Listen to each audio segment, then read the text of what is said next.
Hi everyone, it's Alistair Clark here from stuntlives.com. My next chat and next guest that I have been speaking to, let's see, he's sort of stunt royalty, if you like, because, his uncle, Vic Armstrong, really well-known stunt performer, doubled up for Harrison Ford in Indiana Jones, Superman for Christopher Reeve, and then also his father, Andy Armstrong, as well, another great stunt performer as well. So you can actually see the interview that I did with Andy Armstrong before. Doesn't need any introduction, but all I can say is I hope you enjoy this chat I have with James Armstrong. Really lovely guy, really cool stunts he's done. So sit back and enjoy this chat. Hi there, James. Thanks so much for joining me. I really appreciate it. Not at all. Yeah. Yeah. How are you doing anyway? I'm doing good, thank you. Yeah.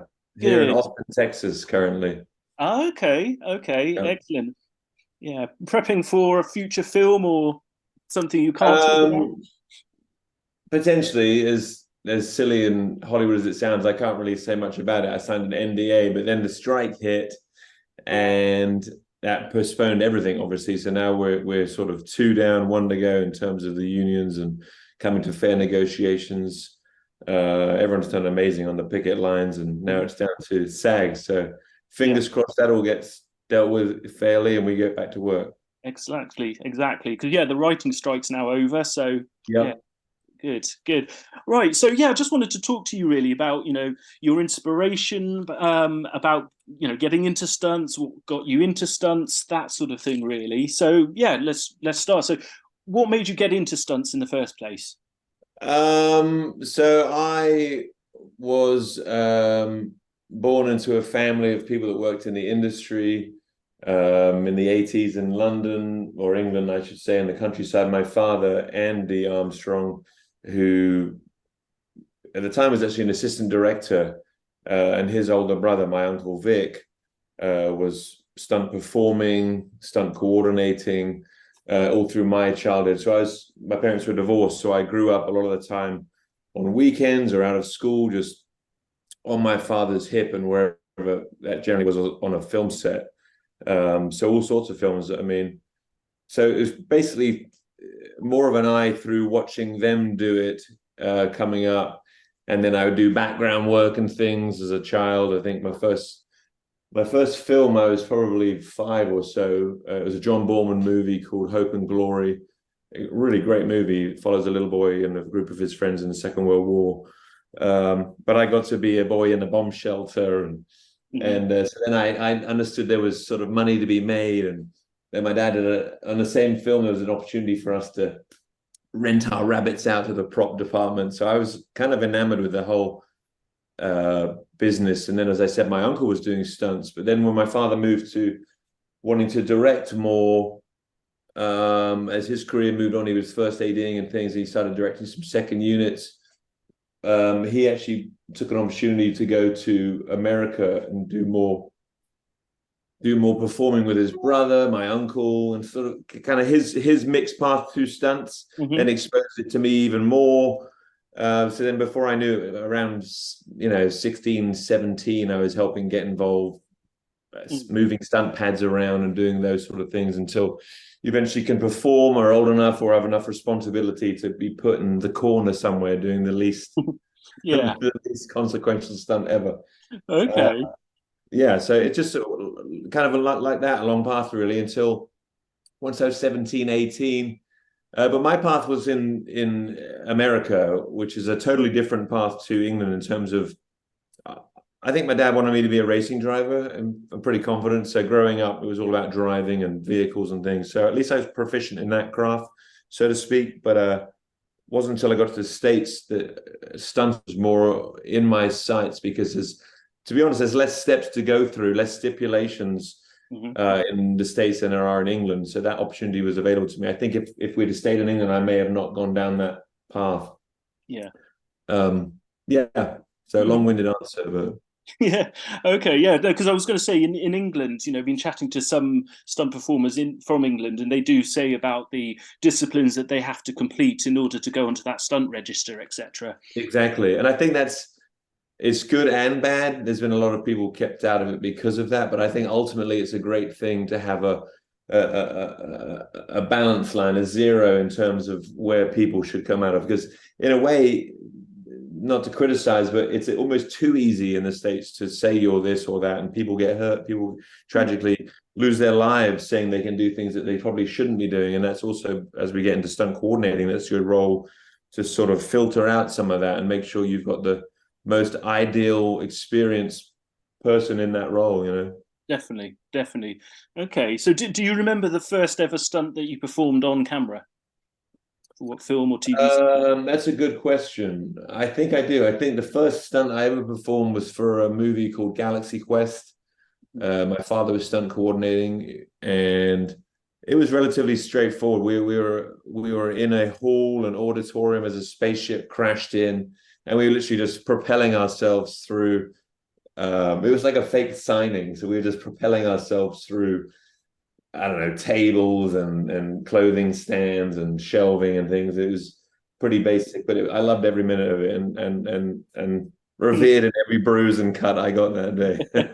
Yeah, and it doesn't feel like work as well. It feels a lot like play, you know.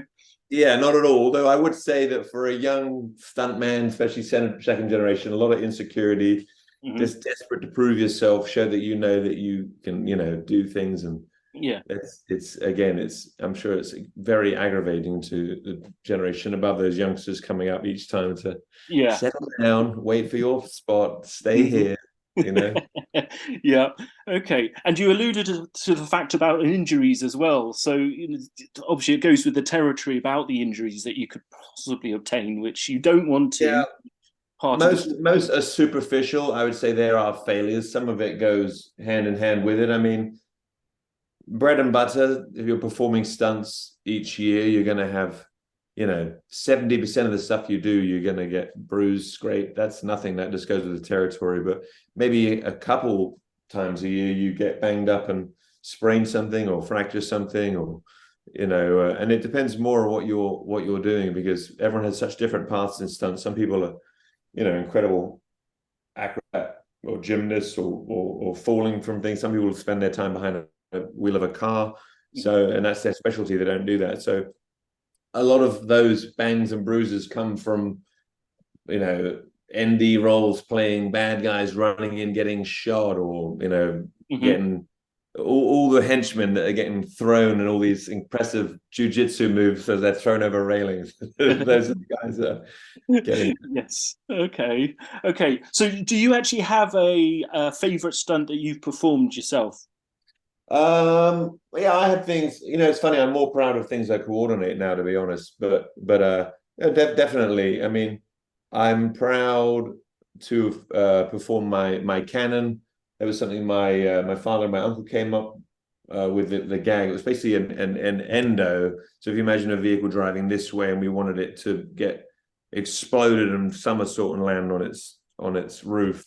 So that one was fun because I was there when they initially came up with the concept of it. So then you're in there getting the cage fabricated to fit to you, talking about the concept more. Then you were scouting, then you're seeing them actually weld the cannon into the car. And it's just some of those bigger stunts are a great pressure cooker in a way of you getting what you asked for. You know what I mean? Yeah. And then dealing with the pressure. So you can just totally fluster and mess it all up in the instant. And sadly, we've all been around when that happens. People get overwhelmed when things happen and the stunt doesn't go well. And so that's the worst fear as a stunt performer. You just want it to be a good job. Your health secondary to that in a way. But that went well. It was the first time we did it. The cannon didn't go off, so we actually had to bleed out the tank and then refill it all. The idea of the gag was that we had shape charges on the tires. We had a big gasoline bomb at the back of the pickup truck. And the idea was when I hit my button, the shape charges would blow the front tires, drop the belly of the truck. At the same time, the pyro is going off, camouflaging all of these little tricks we've got going. But we actually welded spikes into the front of the truck to try and capture it in the asphalt to help these things happen. And to be honest, this is all drawn on a napkin, when you're figuring it out. Because it's just going to be a crash. You're going to press a button and something's going to happen, but it's cool when it follows. So the first time I pressed it, get to speed, hit it, nothing happens. The charges blow, the explosion goes off, but the car doesn't somersault. So we wait, bleed out nitrogen, wait another hour or so, clean off the vehicle, do it again. And that time it did work. Mm-hmm. And it was incredible sensation, just somersaulting the truck, landing on your roof. Yeah. Gets out, everyone loves a shot. It's a great feeling. But more, to be honest, you're more happy that it was what they wanted, or at least I was. Definitely, definitely. And sorry, what was the film on that? What was the? That was the Green Hornet. Okay, yes, yeah, Yeah, great film that as well. yeah, directed Michel Gondry, and my it was a great movie for my family in that my uncle was directing the action unit, my father was stunt coordinating it with my cousin, who was my uncle's son. So it was a big family affair, and it was nice to be part of that. And even though I didn't really coordinate on that movie, I got to do some good stunts. Yeah, definitely. Okay, and you said about your dad Andy and your uncle Vic. So would you say they are your idols, if you like? When you were growing up, and then, or did you see other stunt performers? That's a good question. I definitely did idolize a lot of those characters. I mean, being a 5, 6, 7-year-old boy around these characters, you start realizing that that I don't know, that they're a bit different. They do odd things. I always remember my uncle's study, and he had all these photos around the walls of just him leaping off the horse onto the tank on Indiana Jones, or doubling Christopher Reeve, or even Connery. And I remember thinking, wow. And then the more you get into stunts, coming to the States, there's some hugely influential people in my life, like Eric Norris, the son of Chuck Norris. People like that just had been around, also second generation in terms of film, but it's nice when you get people like that you look up to, but also help nurture and bring you up and give you gags and things. So definitely my uncle, my father, Eric, other stunt people, also Gary Davis, another incredible guy, stunt coordinator, second unit director. Yeah. Yes, there's lots of those, actually. I could bore you to death with names of people that I owe things to or am grateful of, because they just, but also the older you get, you do realize that a lot of, or the more you perform, you realize that some of the stories are a little embellished. Some things are a little less perfect. Some of them are, you're like, oh, wow, you're not, people become a little more human as you become to definitely come up among them, Yeah. Well, I was going to say I've read your uncle's book as well, his autobiography. It is that's a great book as well, and and the people actually thought that he was actually Harrison Ford as well. That's right. That's actually how he got the spot, as you know from reading the book. Yeah, I mean, he obviously could. He was a stuntman, but they thought he was Harrison Ford. It's hysterical. Definitely. Yeah. So, what advice would you give to any potential stunt performers that wanted to get into the industry?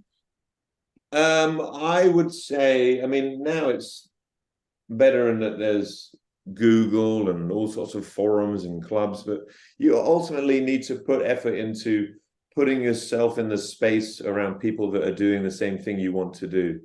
And you need to be vulnerable in that, and turning up not knowing anything, and sort of presenting yourself to a group, or maybe a few people that you can meet up with, and just follow suit. And before long, you go to, I don't know, it used to be that you could turn up to set and hustle, so to speak. You'd give a resume, hope to meet the stunt coordinator, and and you hear stories of people being for and against that. Ultimately, I celebrate anyone that's willing to go and seek out anyone to meet to try and further their contacts or their career or anything. But it would be, build your knowledge of the set, either by doing background work, or even working in an office. I was lucky enough to come up through production and then transition to stunts. So I pride myself on knowing a lot more both sides of pre, even post-production, and what goes on, so that you're aware when you're standing around, not just being selfish and waiting to do about stunts, because it's not all about that. But having a craft that you can rely on, whether you're a world-class martial artist, or you're good at film fighting, they're all different spectrums of ability. But you also do need a broad array of ability in terms of being able to swim or being able to drive. So that the more boxes you can tick, the more opportunity I have that my phone's going to ring and that there's a good spot, and they want someone intelligent that can respond and think on the spot and keep others and themselves safe, you know. Definitely. Yeah, and because I was speaking to one stunt performer as well, and he was saying that, and it's just getting as much experience as you can. That's the thing as well, you know. Exactly. Yeah, that's the crucial thing. Yeah, experience in so many ways, you know. Sometimes, you know, you could take for granted all the times that you're not 1X or the number one, you know, the two heroes doubling the show. You want to be the lead guy when you start out and think, oh, I want to double Tom Cruise, or, you know, I want to double Pierce Brosnan. And you need the experience initially of all these other gags, both being on a safety to extinguish a man or a woman that's on fire, or see when someone, you should interrupt a take, stop, don't pull the wire, don't fire the ratchet, and having all these experiences so that you're able to be in the role where there's a little more pressure then. So it's sort of on all of us, both as performers, coordinators, to really be honest about our abilities and what, you know, weight you're putting on people. But the more experience you can give them by maybe bringing them to a few, for example, being around car gags for years before I was able to even drive one, you know, and I'm car number 10, and then a few years later, car number 3, and then, you know, before not you get to crash one. But it's interesting just how you have to sort of make it'll come to you when you're ready, so to speak, hopefully. But if also in America, it can come to you too soon, to be honest. True. And I think you alluded to the fact as well. It's like, say, don't be afraid to say no. If you can't do it or don't want to do it, just say no. 100%. Yeah, I commend that more than anything, is that it can be a bravado to think you need to be good at everything and say yes to everything. Well, you know, sometimes your phone can ring. Are you available tomorrow?